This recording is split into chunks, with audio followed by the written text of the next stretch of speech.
안녕하세요. 산산노홍의 그 춘추 시대의 노자와 편작에 대한 이야기는 계속됩니다.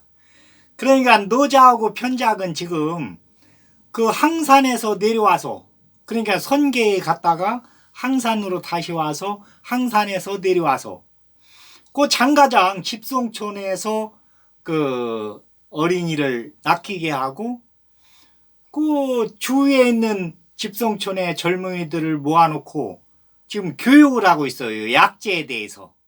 그리고 이제 노자는 그때그때마다 이제 그 신선호흡술에 대해서 가르쳐 주면서 주간에 도하고 그 덕에 대해서 이렇게 써가지고서는 그 필요한 사람들한테 하나씩 줍니다. 그런데 그 내용이 이제 다 틀리죠. 그 면담을 해보고 젊은이하고 면담을 해보고서는 거기에 맞도록 이렇게 써서 줘요. 그런데 이때 이제 우리 문왕이 그 태자하고 순행을 돌다가 우리나라 순행을 돌다가니 들리게 됩니다. 들려가지고 아주 반갑게 인사를 하고 초대를 또 해요. 우리 왕궁에 언제든지 오시면은 귀한 손님으로 맞이하겠습니다. 언제든지 오십시오. 이렇게 이제 그 초대를 합니다. 그러니까 노자하고 편작도 기회가 닿으면 그쪽으로 가는 기회가 닿으면은 들리겠습니다 하면서 이제 인사를 해요. 그런데 이제 요 우리나라는 어떻게 되느냐면은 여튼 그 노자의 사상을 많이 받아들여 가지고 정치를 그 천도를 행해요. 그러니까 뭐 그 백성들이 아주 그냥 그 살기가 좋아지는 나라가 그렇게 되면서 계속 이제 풍년이 드는 거죠. 그리고서는 이제 그 발해에 그 편작이 큰형하고 계속 그 연락을 하면서 그 전염병에 대해서 예방을 하니까 국가가 굳건하게 되면서 부자 나라가 됩니다. 그런데 이제 요 우리나라는 요때는 자립국가가 아니고 복속국가였어요. 그러니까 한의조로 나뉘게 되는 그 진나라의 복속국가. 그런데 이제 나중에 요 끝까지 이제 아주 이제 부자 나라로 이렇게 이제 남아 있어 가지고 한나라, 우리나라, 조나라로 이렇게 이제 갈리게 되는데 갈려서 이제 전국 칠흥으로도 우리나라가 우뚝 이렇게 서게 됩니다.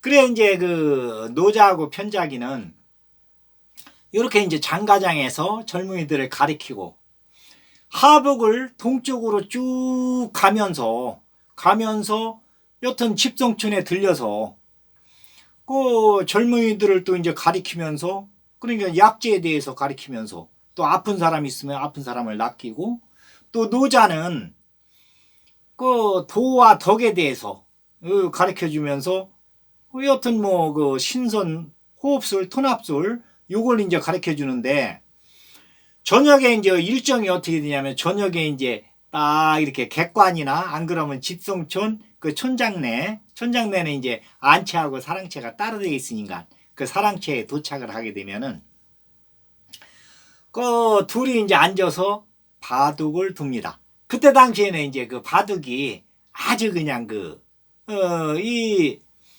중국 전체에 이렇게 이제 그 좋은 교육으로 그러니까 아이들을 가리키는 교육으로 이렇게 이제 자리 잡아갈 때예요.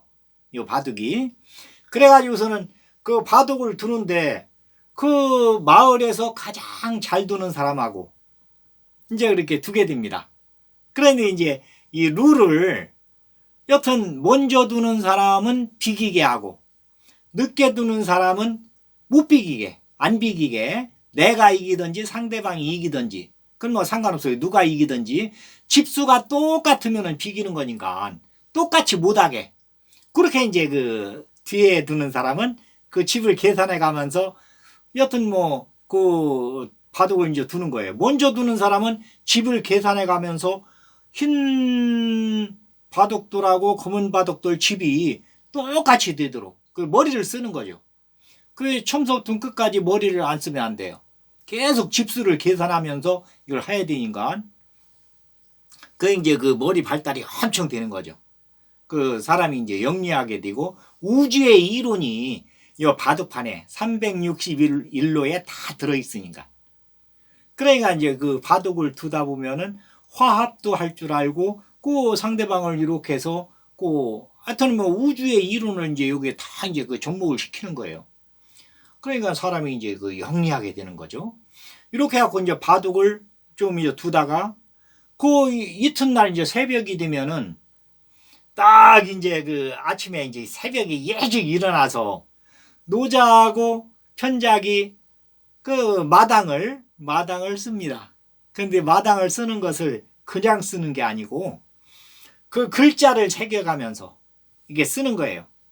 그런데 글자만 새기는 게 아니고 또 봉수라고 접목해서 그러니까 그 빗자루에다 봉수라고 그 붓글씨하고 지금 얘기하자면은 다 그 접목해서 다 들어가는 거예요. 무술도 들어가고 뭐 여튼 마음 심신 수양도 여기 들어가게 그래가지고서는 딱 이렇게 쓰면서 옆에 젊은이 있으면은 빗자루 들게 하고서는 이제 가르쳐 주는 거죠. 그러니까 이 봉술하면서 붓글씨 하면서 같이 이제 심신단련이 되는 겁니다. 그러면서 이제 요게 끝나면은 신선 호흡술 요거에 대해서 이제 그 둘이 이제 딱 앉아가지고 대청에 앉아가지고 그것을 이제 하는 거예요. 그러면은 이 머리에서 김이 무락무락 나면서 몸이 아주 그냥 개운해지는 거죠. 그러니까 그 젊은이들도 여튼 뭐 그 객관에 묵는다든지 안 그러면 촌장 사랑채에 이렇게 이제 같이 와서 이제 묵으면서 이제 배우는 거예요, 이걸. 그 생활하는 방식이나 그 연습하는 거나 또 이제 궁금한 거 있으면 노자하고 편자기한테 또 이제 물어보고 그러면 이제 자세하게 이제 설명을 해주면은 거기에 대해서 이제 그 여튼 뭐 그 괭나라 태자는 또 거기에 대해서 다 이렇게 적어가면서 나중에 이제 이게 이제 아주 이제 중요한 주간으로 이렇게 남게 되는데 그렇게 하면서 이제 하북을 동쪽으로 와가지고 또 그 황하를 건너서 이쪽 중원 쪽으로 그러니까 이제 제나라 쪽으로 이제 와서 그 태산 밑에까지 이제 다다르게 됩니다. 이게 오면서 이제 저 집선촌마다 들리면서 가르쳐주고 거기서 이제 이렇게 쉬면서 이렇게 해가지고서는 이게 몇 년이 걸려요. 몇 년 걸려서 이제 태산까지 왔습니다. 그런데 이제 태산은 여튼 5악 중에서 중국에서 가장 명산으로 따지는 5악 중에서 이게 동악이잖아요. 그러니까 5악이 이제 북악은 항산, 그러니까 서악은 화산, 그리고 동악은 태산, 남악은 형산, 그리고 중악은 순산 이렇게 이제 따지는데 가장 명산으로 따지는 것이 태산이에요. 그 이제 황제가 여기서 봉선 의식을 행했으니까 황제가 그 이제 황제가 이제 지금 얘기하는 그 황제가 아니고 사망 오제 때의 첫 번째 이제 제가 이제 그 황산이 저기 그 황제예요. 그 현원 씨 해가지고 현원 씨가 이제 이름이 이제 황제인데 그 황제가 사망으로부터 이걸 받아가지고 그러니까 그 줄기를 그 중국을 그 이렇게 다스릴 수 있는 그것을 이제 받습니다. 그러니까 그 사망이 어떻게 되냐면 사망은 수인복의 신농시예요. 그러니까 이제 170만 년 전서부터 해가지고서는 이 내려와 가지고서는 이제 5,000년 전에 이제 그러니까 이제 수인복의 신농시는 차례대로 있는 게 아니고 세 분이서 이제 중국의 이 백성들한테 교화를 한 거죠. 그렇게 해가지고서는 이제 나중에 신농시가 요 황제한테 이것을 이제 가르쳐 줍니다. 그러니까 이제 황제가 오제의 첫 번째 그 제예요. 그러니까 이제 황제 그러니까 요 황제가 여기 태산에 와가지고서는 봉선 의식을 해요. 그 어떻게 되냐면 이제 큰 코끼리를 타고 요 태산 꼭대기까지 올라가서 각 나라의 신들 그러니까 뭐 천지에 있는 신들을 다 불러 모아가지고 그 봉은 뭐냐면은 봉은 하늘에 고맙다는 죄를 지내는 거예요. 봉은. 그리고 이제 선은 뭐냐면은 땅에 고맙다는 죄를 지내는 겁니다. 그러니까 봉은 태산의 최고 꼭대기에 흙으로다가니 높이 단을 쌓고 그 위에서 그러니까 금리와 옥간에 그러니까 금리는 이제 그 술잔이에요. 금으로 만든 술잔에 술을 부어드리고 옥간은 뭐냐면은 이 향을 피우는 향로에 옥으로 만든 향로에 향을 피우면서 앞에 이제 음식하고 과일하고 딱 차려놓고서는 하늘에 이제 고맙다는 죄를 지내는 겁니다. 이게 이제 봉이고 선은 이제 태산 줄기에서 제일 작은 양보산에 바닥을 쓸고서는 이제 여기에서 이제 죄를 지내는데 그 부들이란 풀로 수레를 만들고 띠풀이란 볏짚으로 이제 자리를 만들어서 그 위에서 이제 죄를 지내고 이것을 땅에다 묻는 겁니다. 그게 이제 그 땅에 고마움을 표시하는 거예요. 이게 이제 봉하고 선하고 합쳐가지고 봉선의식이에요. 그러니까 봉을 먼저 행하고 내려와서 가장 작은 산, 양보산 위에서 바닥에다가 이제 죄를 지내고 나서 요거 부들이라 이제 수레를 만들고 띠풀로 이제 자리를 만들어서 거기다 죄를 지낸 다음에 이것을 땅에다 묻는 게 이제 그게 봉선 의식. 그러니까 이제 하늘과 땅의 고마움을 이 황제가 그 죄를 지내면서 이제 고마움을 전하는 겁니다. 이게 이제 봉선 의식인데 이 봉선 의식을 중국에서는 태산에서 그러니까 이 사망 5제의 황제가 이렇게 봉선 의식을 했는데 그 뒤로다가니 진시 황제도 이제 여기 와서 봉선 의식을 하고 그 뒤에 이제 황제들도 와서 봉선 의식을 합니다. 그 이제 태산이 이제 아주 이제 이렇게 이제 유명한 적이에요. 그런데 이제 이 황제가 그러니까 사망 5제의 황제가 이 신농씨로부터 이걸 받아가지고 중국을 다스리는데 요때 이제 문제가 이제 뭐냐면은 치우라는 이제 신하가 반란을 일으키게 돼요. 이제 반란을 일으켰는데 이것을 이제 황제가 진압을 합니다. 그러니까 치우는 어떻게 됐느냐면은 눈이 넷입니다. 눈이 넷이고 손이 6 그리고 머리는 구리로 돼 있고 그리고서는 이마는 쇠로도 이렇게 딱 돼 있어 가지고 뭐 화살을 쏴도 이게 죽일 수가 없어요. 그러한 이제 아주 그냥 얘기를 하자면은 아주 그냥 괴물 비슷하게 지금 얘기하자면 그렇게 생긴 그러니까 반신이죠.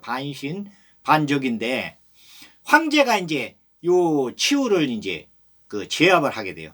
치우는 이제 72명의 형제들하고 단합을 해가지고 황제한테 이제 반기를 드는 거예요. 그래서 이제 황제는 군세를 모아서 판천과 탕록에서 요 치우를 완전히 제압을 합니다. 그러니까 치우는 부하인 풍백하고 우사.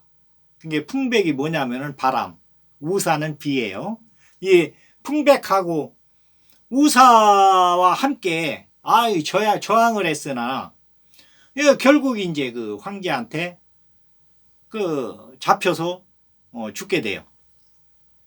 그러니까 황제가 이 천하를 갖다가니 이제 딱 이제 평정하고 나서 또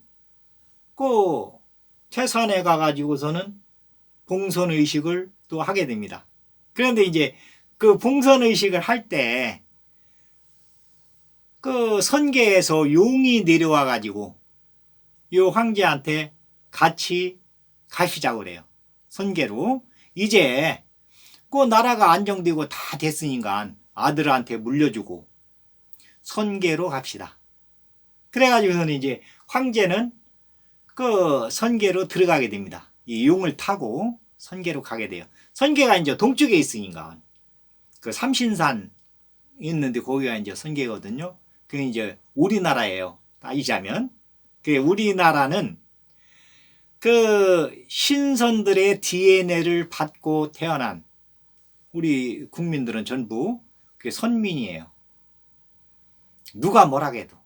그 뭐 이스라엘이 뭐 선민이라고 그러는데 그래서 모르겠어요. 그쪽은 또 이제 그쪽대로 이제 그 계통이 있으니까 우리는 또 이제 우리대로 이제 이 계통이 있고 그래서 전 세계에서 가장 유능한 민족이 우리나라하고 이스라엘 민족 그 신의 선택을 받은 그 민족들이죠.